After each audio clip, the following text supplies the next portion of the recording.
की रंगीन दुनिया में खुश आमदेद। आज हम मिलने वाले हैं लूना से। वाव! आज जादुई जंगल कुछ ज्यादा ही चमक रहा है। क्या हो रहा है? अरे बच्चे, पैरों से ढीरे, मैं कोई कुर्सी नहीं।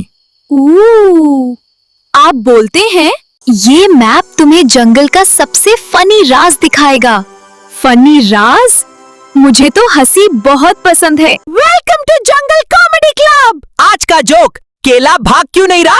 कॉज वो स्लिप हो गया। हेलो लूना, तुम जंगल का लाफ्टर क्रिस्टल ढूंढ रही हो ना? Laughter crystal? यह तो मजेदार लगता है। इसको एक्टिवेट करने के लिए तुम्हें अपनी सबसे फनी हरकत करनी होगी। Challenge accepted. Go Luna, go Luna. और देखते ही देखते क्रिस्टल एक्टिवेट हो गया। लूना, तुमने जंगल को हंसी से भर दिया। यह तो सिर्फ शुरुआत है। फ्लम्बो टीवी पर ऐसी ही और मैजिकल फनी कहानियां देखने के लिए सब्सक्राइब करना मत भूलना।